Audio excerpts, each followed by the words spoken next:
Seperti biasa di kesempatan kali ini kami hadir ke tengah-tengah ruang dengar Anda dengan program Mitra Tani, dan sudah hadir di tengah-tengah kebersamaan kita pagi hari ini. Beliau adalah PPL dari BPP Jaro. Kita perkenalkan saja Bapak Kaspul Anwar. Apa kabar Pak Kaspul? Sehat? Alhamdulillah baik, sehat Pak. Sehat Pak Kaspul lah. Langsung sehat. dari Jaro kah tadi ke sini kah? Dari Muara Uya Pak. Dari Muara Uya. Tadi waktu saya ke sini Pak Kaspul, cuacanya mendung-mendung gitu Pak Kaspulan. Apakah sampean dalam perjalanan juga mengalami hal yang sama? Betul Pak. Kemarin tadi tuh ada sempat juga di jalan kayak ada gerimis-gerimis lah. Untungnya cuman di bagian tertentu saja yang gerimis. Jadi sampai ke sini alhamdulillah sampainya dengan aman. Alhamdulillah. Alhamdulillah Pak. Pak Kaspul, kita akan ngobrol-ngobrol terkait Mitra Tani Pak Kaspul. Iya, siap. Selain saya panggil Pak Kaspul saja boleh? Boleh. Oke. Kita berbincang-bincang dengan Pak Kaspul kali ini terkait dengan pertanian Mitra Tani ya. Temanya adalah Trichoderma, agen hayati penangkal layu Fusarium. Iya Pak. Ini kalau melihat bacaannya ini Pak Kaspul, ya, ngeri-ngeri sedap ini. Betul. Bagi orang awam mungkin bertanya-tanya gerangan apakah Trichoderma ini ya. Betul Pak. Nanti kita juga akan menerima pertanyaan Pak Kaspul, boleh ya? Boleh. Dari teman-teman yang menyimak acara ini. Anda bisa bergabung seperti biasa lewat line telepon di 081348782112 atau lewat komentar Facebook ya. Ada operator kami nanti yang akan melayani Anda buat penanya-penanya yang ingin bergabung bersama kami. Pak Kaspul, ya, kita berbincang secara umum dulu deh. Iya. Apa yang dimaksud dengan Trichoderma tadi Pak Kaspul, seperti yang saya katakan, makhluk seperti apa itu dan kira-kira bentuknya seperti apa gitu Pak Kaspul? Silakan. Jadi kalau bahasa kita nih mungkin baru saja mungkin ya untuk masyarakat umum bahasa Trichoderma itu mungkin bahasa Latin kayak itu. Bahasa Latin. Kalau bahasa Uya sana. Ya, bukan. Jadi kalau Trichoderma itu kalau bahasa secara umum di masyarakat petani itu biasanya Tricho memanggilnya. Nama panggilannya Tricho. Jadi kalau ini dia adalah sejenis jamur. Oh ya? Ya, jenis jamur yang bisa digunakan untuk memperbaiki untuk pencegahan penyakit yang ada di dalam tanah. Jadi penyakit di dalam tanah itu kan ada berbagai macam kayak gitu. Jadi dia salah satunya untuk mengantisipasi penyebaran penyakit tular tanah. Salah satunya itu adalah layu Fusarium. Nah, jadi di sana dia itu hidup berdampingan dengan makhluk-makhluk hidup sejenis jamur. Tapi yang namanya Trichoderma ini dia berfungsi untuk jenis jamur yang baik. Jadi ada istilah di tanaman itu ada jamur jahat, ada jamur baik. Nah, Trichoderma ini adalah salah satu jenis jamur yang baik kayak gitu. Jamur yang baik. Iya, jamur yang baik untuk tanaman. Untuk tanaman. Pak Kaspul. Ya. Ketika orang mendengar Trichoderma yang jarpian tadi, ya, itu adalah semacam jamur yang baik. Ya, bayangan orang jamur tuh ya kan kayak kulat-kulat tuh nah tumbuh di bawah pohon atau bahkan tumbuh di batang-batang pohon kayak itu kira Trichoderma nih. Iya, betul Pak. Jadi kayak gini, di Trichoderma ini dia adalah sejenis jenis jamur yang tidak bisa kita lihat secara langsung gitu. Nah, jadi yang bisa kita lihat itu adalah nanti kumpulan miselium bahasanya. Miselium itu kumpulan daripada spora-spora yang berbentuk kayak serbuk kayak gitu. Nah, jadi dia kayak kalau kita bahasanya itu kalau di roti ada warna putih misalnya. Nah, ada warna putih jamur.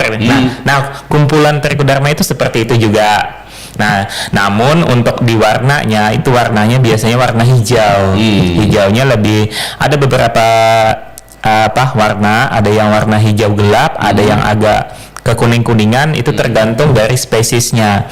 Nah, di tanaman sayur-sayuran atau tanaman pisang itu biasanya ada yang warnanya agak gelap hijau-hijauan. Nah, itu trichoderma yang ada pada tanaman sayuran. Kalau di tanaman perkebunan kayak di karet itu biasanya agak kekuning-kuningan trichodermanya. Nah, namun yang banyak kita temui di daerah kita itu banyak di tanaman, biasanya tanaman lombok, tanaman pisang, kemudian tanaman jenis Pamili solanaceae, Pamili Pamili dari tanaman cabai-cabean lah kayak gitu. Nah, itu tapi bukan cabai-cabean yang itu, Pak ya? Bukan. Nah, ini cabai beneran ya? Wah, ini cabai beneran yang pedes-pedes lah. Yang pedes-pedes ya.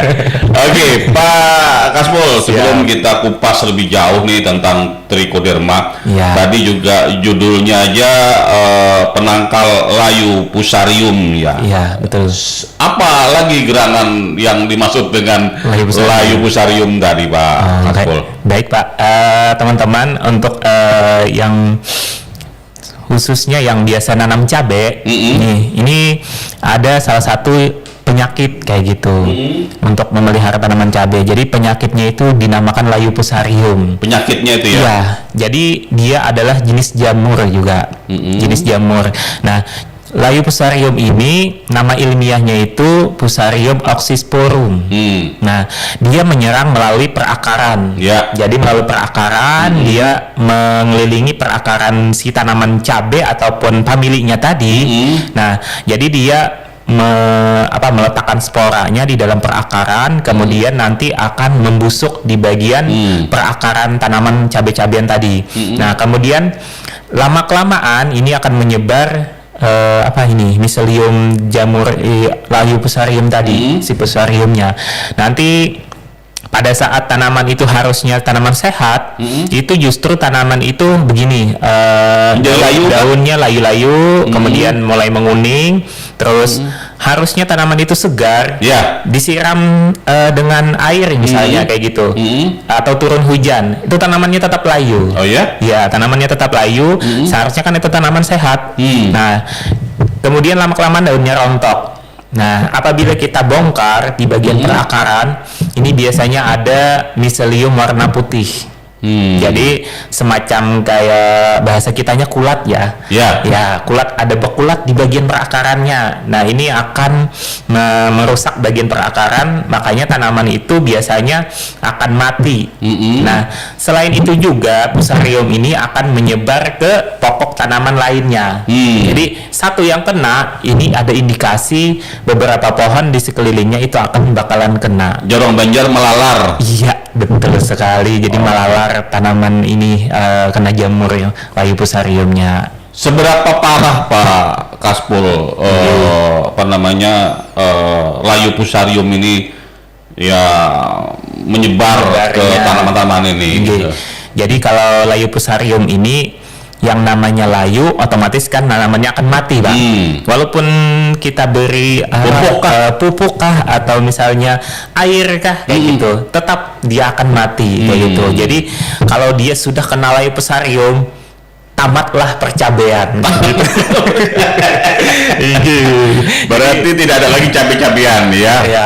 Yang pedas-pedas tidak ada lagi karena diserang oleh jamur layu fusarium tadi. Jadi sangat ganas kalau untuk dia sudah terkena layu fusarium itu. Oh, begitu. Ya, baik.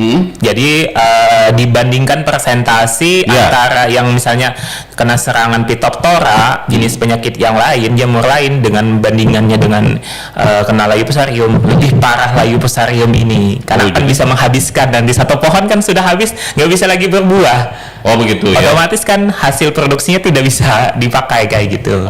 Jadi sangat merugikan sekali untuk layu fusarium ini. Terutama bagi petani, Pak ya? Ya, terutama bagi petani untuk cabai-cabian tadi kayak gitu. Baik. Selanjutnya Pak Kaspul, tadi di awal-awal dikatakan Pak Kaspul bahwa trichoderma ini bisa sebagai jamur yang baik, setidaknya bisa menangkal musuh-musuh jahat dari tanaman ini. Sekarang kaitannya bagaimana Pak Kaspul menjelaskan terkait dengan trichoderma ini bisa menangkal layu fusarium tersebut, Pak Kaspul? Sementara kalau tadi disebutkan ketika jamur fusarium ini menyerang satu tanaman, melaral di saat mana-mana ini. Ya, melalar kemana-mana. Nah, bagaimana trichoderma bisa mengatasi hal itu? Jadi kalau trichoderma ini sifatnya dia kayak sebagai kompetisi dengan si jamur fusarium. Jadi di dalam perakaran itu sama-sama jalan kayak gitu.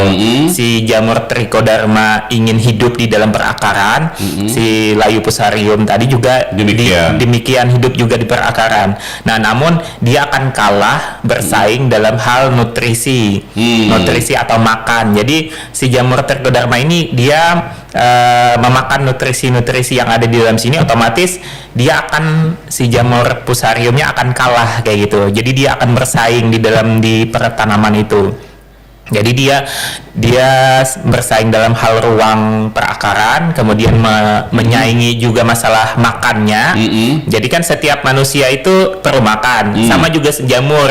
Jamur itu perlu makan. Jadi si trichoderma ini lebih kuat kayak gitu untuk makannya dibandingkan layu fusariumnya. Kemudian kalau di trichoderma ini dia juga salah satu penghasil untuk decomposer. Decomposer itu untuk merombak-rombak bahan organik yang ada di dalam tanah, itu bisa dirombaknya, otomatis jadi nutrisi untuk tanaman kan. Nah, untuk nutrisi tanaman itu otomatis si cabai ataupun terong atau tomat itu akan lebih kuat karena nutrisinya dihasilkan dari secara alami. Jadi otomatis dia lebih kuat. Kemudian resistensi terhadap serangan-serangan penyakit layu fusarium tadi akan kalah kayak gitu, karena tanamannya sudah jadi sehat, lebih sehat kayak gitu. Jadi kenapa trichoderma ini lebih unggul dibandingkan si layu fusarium, karena dia juga ada mengandung zat antimikrobanya. Jadi bisa mematogen pada jamur trichoderma juga bisa. Jamur layu fusariumnya tadi. Layu gitu. fusarium ya. Ya, jadi dia sebagai kompetensi untuk ruang dan nutrisinya. Kemudian juga ada zat antimikroba untuk patogennya. Dia juga sebagai ini merombak bahan organik supaya jadi lebih kuat kayak gitu kondisi tanaman, imun tubuh tanamannya itu. Jadi seperti itu. Oke, Pak Kaspul. Ya. Tadi dijelaskan juga bahwa antara jamur layu fusarium dengan jamur trichoderma ini kalau mereka berbarengan berkembang dalam satu tempat yang sama, maka akan terjadi persaingan. Ya, persaingan. Katakanlah begitu ya, Pak. Ya. Antara setidaknya persaingan makanan lah, setidaknya begitu ya. Dan kalau boleh dikatakan jamur layu fusarium ini kada kehagian makan malah. Iya, kada kehagian makan. Karena sudah dihantam oleh jamur trichoderma. Jangan-jangan jamur trichoderma ini nanti juga akan menyerang nutrisi untuk tanaman ini, Pak Kaspul. Bagaimana penjelasannya, Pak Kaspul? Karena ketika dia sudah tidak berhasil mengalahkan, katakanlah begitu dalam tanda petik layu fusarium ini, dia akan menyerang unsur hara, nutrisi segala macam yang ada di tanah tersebut. Bagaimana penjelasannya, Pak? Jadi yang nama jamur itu tujuannya adalah utamanya ke jamur. Jadi tidak memakan ke nutrisi untuk tanah, untuk tanaman. Justru dia menghasilkan karena proses perombakan tadi justru menghasilkan nutrisi-nutrisi yang bisa diserap oleh akar tanaman kayak gitu. Baik. Justru lebih menguntungkan, bukan malah merusak nutrisi yang ada di makan ini tadi triko, tapi dia akan memakan daripada bahan organik, diolahnya untuk menjadi unsur hara yang bisa diserap untuk jadikan digunakan untuk pupuk kayak gitu. Baik, Pak Kaspul. Apakah juga trichoderma ini ada macamnya, Pak Kaspul? Ada jenisnya, ada model-model tertentunya. Ini trichoderma ini katakanlah jamur tadi, Pak ya. Kalau kita katakan jamur trichoderma ini untuk jamur trichoderma untuk tanaman holti misalnya. Boleh. Ini jamur trichoderma untuk tanaman keras misalnya kayak pohon para misalnya. Apakah ada semacam perbedaan-perbedaan tertentu, Pak? Jadi untuk jenisnya itu memang ada beberapa jenis kayak gitu. Nah, khususnya trichoderma yang banyak kita jumpai di untuk pertanaman sayuran atau tanaman pangan, itu biasanya itu ada berbeda dengan jenis untuk komoditas kayak perkebunan, kayak untuk karet. Kalau untuk di jenis untuk ini tanaman sayuran, tanaman pangan, itu biasanya jenis trichoderma Harzianum yang lebih hijau gelap kayak gitu. Ada Harzianum, ada Viridae, ada itu satunya Asperillum kayak gitu untuk jenisnya. Nah, tapi kalau dia untuk ke perkebunan itu jenisnya itu yang Trichoderma koningi, warnanya agak kekuning-kuningan kayak gitu. Nah, dia sifatnya sama-sama untuk mengendalikan penyakit kayak gitu, tapi spesifik tanamannya ada yang berbeda-berbeda juga kayak gitu. Oke. Nah, yang banyak di tempat kita yang beredar diproduksi di tempat kita itu yang Harzianum. Untuk untuk trichodermanya Harzianum. Jadi gitu. berbeda-beda Pak ya? Ya. Oke, Pak Kaspul, Ya. nanti kita akan lebih jauh lagi bicara tentang trichoderma ini bisa mengatasi jamur fusarium ya. Siap. Semakin lama ngobrol dengan Pak Kaspul semakin asik nih. Yeah. Karena bicara dengan orang-orang pertanian begitu ya Pak Kaspul ya. Ya. Pasti akan muncul kata-kata sulit ini Pak. Ya. Bahasa-bahasa ilmiah, Betul, pertanian begitu bahasa ya. ilmiah. Tapi alhamdulillah Pak Kaspul bisa menjelaskan secara lugas bagaimana jamur trichoderma ini bisa membuat justru tanaman menjadi lebih sehat, Pak Iya, Kaspul ya. tanaman jadi lebih sehat. Kita akan gitu. kembali Pak Kaspul setelah sajian berikut ini di kebersamaan kita pada program Mitra Tani. Oke, teman-teman TPL di mana saja Anda berada di lingkar kawasan Kota Tanjung dan sekitarnya masih bersama Pak Kaspul Anwar ya. Beliau adalah siapa? PPL BPP Jaru. Kita ngobrol-ngobrol dengan beliau terkait dengan trichoderma, agen hayati penangkal layu fusarium. Ya, tadi betul, sudah kita ngobrol secara umum ya ini Pak Kaspul ya. Dan berikutnya ini bagaimana caranya Pak Kaspul kita bisa mendapatkan jamur trichoderma ini Pak Kaspul untuk bisa mengaplikasikan pada tanaman agar lebih efektif, karena jamur ini kan kalau kita sepanjang sepengetahuan kita hanya berupa spora saja ini Pak ya. Ya, betul, Berkembangnya spora. secara spora. Kayak Pak memilih sporanya nih Pak Kaspul agar bisa di tanaman tersebut kita pindah begitu Ya. misalnya Pak Kaspul. Jadi kalau untuk mendapatkannya itu biasanya ada yang sudah menjual dalam bentuk kemasan, biasanya seperti itu. Jadi ada yang diproduksi dari perusahaan secara umum, itu biasanya ada namanya Trico mereknya. Kemudian ada juga Sekopi T. Nah, itu juga kandungan trichoderma. Ada yang bentuk cair, ada juga yang padat kayak gitu dijual. Kalau yang cair biasanya dalam bentuk botolan. Tapi di toko-toko atau kios-kios pertanian ada Pak ya? Di toko-toko pertanian di tempat kita kadang ada, kadang juga sebagian yang penjual kadang tidak tahu kayak gitu. Maksudnya tidak tahu? Tidak menyediakan kayak gitu. Tapi kalau kita mencari baru disediakan, kadang seperti itu. Oh, begitu. Kalau di toko pertanian. Nah, tapi ada juga yang ini dari Pemerintah daerah? pemerintah daerah semacam kayak BPTPH, itu biasanya di lab Sungai Raya. Di mana tuh Sungai Raya Bekandangan? Kan? Sungai Raya Kandangan. Jadi di sana itu ada laboratorium khusus untuk memperbanyak trichoderma di sana. Untuk memproduksi trichoderma. Ya, di sana ada juga. Nah, jadi biasanya kita bisa memesan melalui POPT, petugas ini pengendali organisme pengganggu tanaman. Nah, di sana juga kita bisa memesan melalui beliau kayak gitu untuk mendapatkan trichoderma tadi. Nah, selain itu juga nih khususnya nih warga Tabalong nih di tempat kita di Muara Uya itu ada juga yang memproduksi Pak. yang bikin itu. Ada. Jadi yang ada menyediakan memproduksi, trichoderma ya? Ya, ada menyediakan trichoderma. Jadi itu di tempat Mas Iqbal. Jadi dia salah satu juga petani milenial. Dia memproduksi trichoderma itu tadi. Nah, jadi kalau misalkan nih para petani nih, baik itu untuk warga Morauya, Jaro atau sampai ke Arwai. selatan, itu silahkan menghubungi Mas Iqbal tadi bisa. Dia memproduksi. Jadi namanya trichoderma ini tadi kalau dia pesan nanti dibuatkan nanti bisa kayak gitu. Jadi kalau ibaratnya kita tidak perlu jauh-jauh, misalnya mau ke Sungai Raya di tempat kita juga ada. Ada ya. Jadi silakan aja, nanti bisa dikasih nomor HP-nya. Baik, gitu. Baik, Bal. Pak Iqbal lagi saya pikir. Kata disebut Pak Iqbal tadi ya. Iya. Pak Kaspul maksud saya begitu, maaf ya. Iya.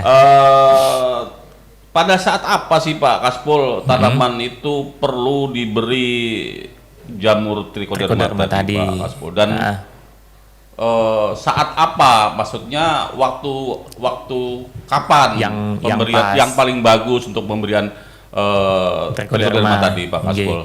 Jadi untuk pengaplikasian yang paling efektif itu biasanya di sore hari kayak atau sehabis hujan. Oh ya? Kenapa kayak gitu? Karena yang namanya jenis jamur dia tidak tahan, rata-rata tidak tahan dengan cuaca panas kayak gitu. Misalkan kita mengaplikasikan pas pada siang-siang hari kan cuaca panas itu. Nah, dia trichoderma ini tidak tahan dengan cuaca panas kayak gitu. Jadi lebih baik kita menunggu sehabis matahari sudah mulai terbenam, bisa di jam 4 sehabis asar misalkan kayak gitu boleh, atau misalkan sehabis hujan tapi cuaca itu tidak panas lagi, cuacanya model kayak mendung, itu bagus.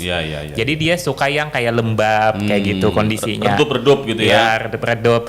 Nah, kemudian untuk aplikasi awal itu biasanya di pengolahan tanah. Oh ya? Nah, jadi di pengolahan tanah itu sebelum ditanami itu ya? Ya, sebelum ditanami. Jadi sebelum ditanami itu kita kasih pupuk kandang misalkan. Pupuk kandang ditaburkan di bedengan.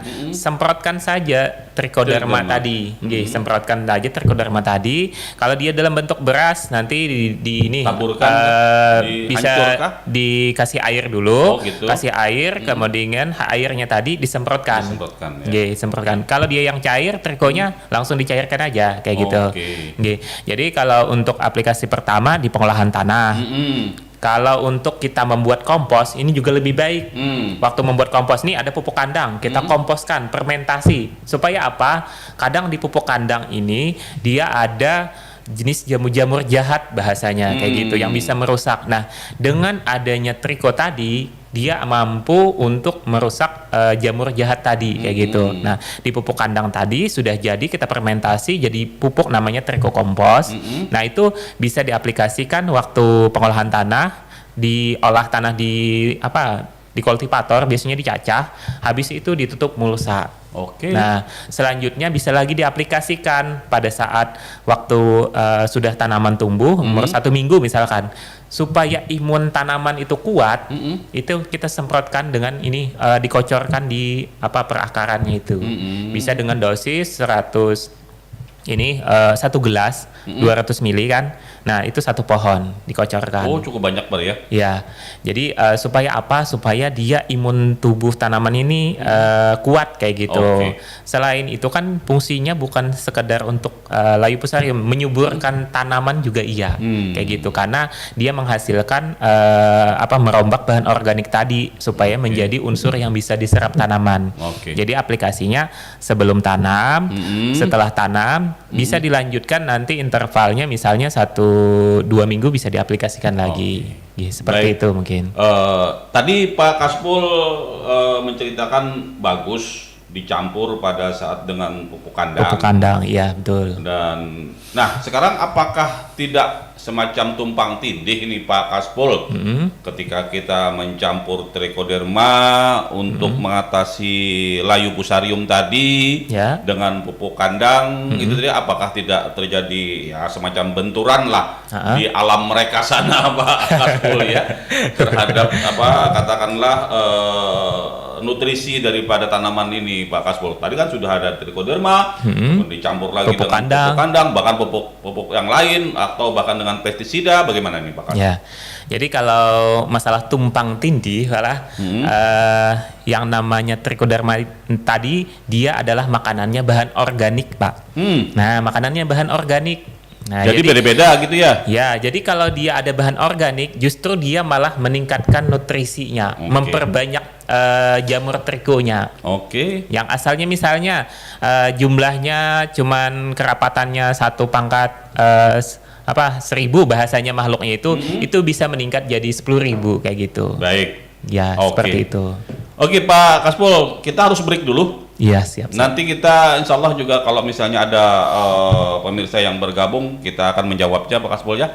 Dan Anda bisa bergabung bersama kami mumpung ada Pak Kasbul nih, Kasbul Anwar. Kita akan berbincang-bincang, bukan berbincang-bincang, sudah dari tadi berbincang-bincangnya ya Pak Kasbul ya. Iya, betul. Silakan bergabung bersama kami, mungkin ada pertanyaan kah atau ada sesuatu Boleh, yang barangkali kurang jelas terkait dengan trichoderma ini kaitannya dengan jamur fusarium tadi ya Pak Kasbul, silakan bergabung bersama kami. Boleh. Dan kita akan kembali setelah sajian berikut tentu saja di program Selamat Pagi Tabalong. Baik teman-teman LPL, kita masih berbincang-bincang dengan Pak Kasbul. Pak Kasbul, rupanya sudah ada atensi nih dari penonton kita, bahkan pendengar kita juga terkait dengan trichoderma ini Pak Kasbul. Dari Siran di Anggrek, dekat sini aja. Oh iya, boleh. Jalan Anggrek sebelah kantor polisi itu Jalan Anggrek situ. Oh iya, enggak. Ya. Beliau bertanya begini Pak Kasbul, bagaimana respon trichoderma jika digunakan di tanah yang sebelumnya terlalu sering memakai pestisida atau fungisida kimia Pak? Oh iya, jadi biasanya digunakan pestisida kimia sama fungisida kayak gitu Pak ya. Terlalu sering lah karena sudah keseringan, sudah biasa digunakan itu. Dan ini baru kali pertama diterapkan trichoderma. Jadi yang pertama, kalau kita sudah biasa menggunakan jenis pupuk, jenis pestisida, nah untuk awal-awalnya kita tetap menggunakan misalnya kayak pupuk kimia tetap kayak gitu. Tetapi untuk penggunaannya itu jangan berbarengan. Oh ya? Jangan berbarengan. Maksudnya jangan berbarengan. Ini trichoderma, ini pupuk atau pestisida itu diaplikasikan pada saat berlangsung secara bersamaan kayak gitu. Jangan diaplikasikan seperti itu. Tetapi diberi tenggang waktu, misalkan 3 hari atau 1 minggu kayak gitu. Diberi jarak kayak gitu. Supaya apa? Supaya yang namanya makhluk hidup itu dia perlu penyesuaian juga kan. Nah, perlu penyesuaian. Kalau kita pada saat kita aplikasikan bersamaan, justru takutnya nanti si jamur yang trichoderma ini tadi takutnya akan kalah kayak gitu. Nah, tetapi kalau untuk mengaplikasikan tetap kita gunakan. Jadi sebelum tanam tadi penggunaannya di pengolahan tanah, kemudian penggunaan pupuk organik tadi dijadikan kompos, itu justru malah bagus kayak gitu. Tetapi jangan berbarengan. Jangan bersamaan ya. Pada intinya kayak gitu. Tetap aja diaplikasikan. Mau kita mau mengocorkan trichoderma, dikocorkan aja silakan kayak gitu. Mau sampean misalnya menggunakan pupuk kimia misalnya, tapi diberi tenggang 3 hari atau 7 hari, baru selanjutnya kayak gitu. Itu ya Huda ya. Bukan Siran tadi di Anggrek ya. Ini berikutnya Huda di Pemarangan Pak. Silakan. Apakah trichoderma bisa digunakan sebagai alternatif total untuk fungisida kimia atau tetap perlu kombinasi dari keduanya Pak? Ini terkait, kaitannya dengan untuk mengatasi jamur. Iya, untuk mengatasi jamur ya Pak ya. Si trichoderma ini tadi sifatnya adalah pencegahan Pak. Jadi pencegahan itu dalam artian dia belum kena serangan kayak gitu. Nah, jadi makanya harus di awal dulu kita imunkan dulu tanaman tadi. Nah, kita imunkan di awal pengolahan tanah, penggunaan pupuk, dikocor selanjutnya. Jadi supaya mencegah Nah, kalau dia sudah ada serangan, otomatis kan itu pengobatan ya. Jadi kalau trichoderma, kalau dia sudah kena serangan, itu tidak bisa mengobati kayak gitu. Oke. Jadi sifatnya adalah untuk mencegah Mencegah, sebelum adanya serangan-serangan penyakit jamur itu tadi, Oke. Leiopusarium. Ya. Kalau kita misalkan untuk pengobatan, Leiopusarium ini tidak bisa diobati kayak Tidak gitu. bisa ya? Nah, tapi yang bisa diaplikasikan adalah untuk pencegahan. Baik. Jadi kalau untuk sebagai total untuk yang penting adalah untuk pencegahan di awal kayak gitu. Mungkin Oke. seperti itu. Itu tadi ya, Huda di Pemarangan. Berikutnya Indra di Hikun, Pak.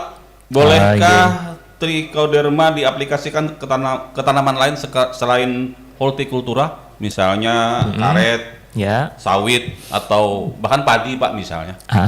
Jadi trichoderma ini tadi kan selain dia berfungsi untuk mengendalikan penyakit tular tanah, salah satunya Fusarium, dia juga berfungsi sebagai perombak bahan organik. Nah, dia berfungsi sebagai imun tanaman, otomatis dia bisa digunakan ke semua jenis tanaman. Jadi bukan mesti harus spesifik tanaman sayuran atau spesifik tanaman perkebunan karet, tidak mesti kayak gitu. Karena selain dia berfungsi pencegah penyakit, dia sebagai perombak bahan organik. Oke. Nah, otomatis di tanaman tanaman Apa saja? kelapa sawit itu boleh kayak gitu. Mau tanaman karet boleh kayak gitu. Nah, yang lebih bagus itu dikomposkan nanti trikonya. Jadi digabung dengan pupuk kandang fermentasi. Pupuk kandang itu tadi yang udah jadi fermentasi itu yang diaplikasikan. Oke, Itu sangat baik. bagus, mantap itu kayak gitu. Iya. Indra di Hikun tadi, begitu ya? Jawaban dari Pak siapa namanya? Pak Pak Kasbul. Kasbul. Baik, berikutnya nih ada lagi pertanyaan, rupanya ini antusias banget ini, Pak. Oh, iya. Para Nggak apa-apa. penonton dan pendengar kita nih, Pak. Ada Pak Jeri di Kembang Kuning, Pak. Oh iya. Empat betakun, Pak Ai. Inggih, Bujurkah boleh. trichoderma bisa mati amun dicampur lawan pupuk kimia tertentu, Jar? Oh, inggih. Jadi antara trichoderma ini kan makhluk hidup. Nah, kemudian ada pupuk kimia. Ini bahan-bahan mungkin Bertolak belakang nih. kayak gitu. Apakah memang ibaratnya mati trikonya? Kalau dia dalam bentuk pupuk, ini biasanya kan pupuk itu nutrisi, Pak ya. Jadi ada C N P K C A N G S lah bahasa nutrisinya kayak gitu. Nah, itu sebenarnya tidak mati tetapi mungkin jumlahnya berkurang kayak gitu. Nah, jumlahnya. Ya. Nah, tetapi kalau dia itu jenisnya fungisida, fungisida kan untuk mengendalikan jamur. Ya. Nah, itu dia pasti akan mati. Kayak gitu. Tapi kalau untuk pupuk insya Allah tidak mematikan, tapi mungkin karena dia namanya bahan kimia pasti ada ini pasti ada pengurangan daya tahan tubuh si trikonya tadi kayak gitu. Tapi alangkah lebih baik kalau kami anjurkan diberi tenggang aja. Diberi tenggang misalnya kayak tadi 3 hari, 7 hari, itu akan lebih baik kayak gitu. Nah, daripada bersamaan pada saat misalnya kita aplikasikan mau pakai pupuk kimia digabung langsung pakai triko kayak gitu. Nah, tetapi pada intinya dia juga salah satu berfungsi untuk meningkatkan kesuburan. Maksudnya apa? Kita memberikan pupuk kan, nah kita memberikan pupuk itu kan otomatis ada yang mau diserap. Si triko ini tadi merombak bahan organik supaya bisa diserap, kayak gitu fungsinya. Tetapi kalau bisa diberi jeda aja. Ya mungkin seperti itu sarannya. Itu ya Pak Jeri di Kembang Kuning. Berikutnya Pak, satu lagi terakhir ini dari Randi di Tanta, Pak. Oh iya, silakan. Masa kedaluarsanya adakah, Pak? Terkait dengan trichoderma ini, apakah tadi, ketika sekali diberi trichoderma betarusan kayak nang kulat di hutan-hutan kayak gitu.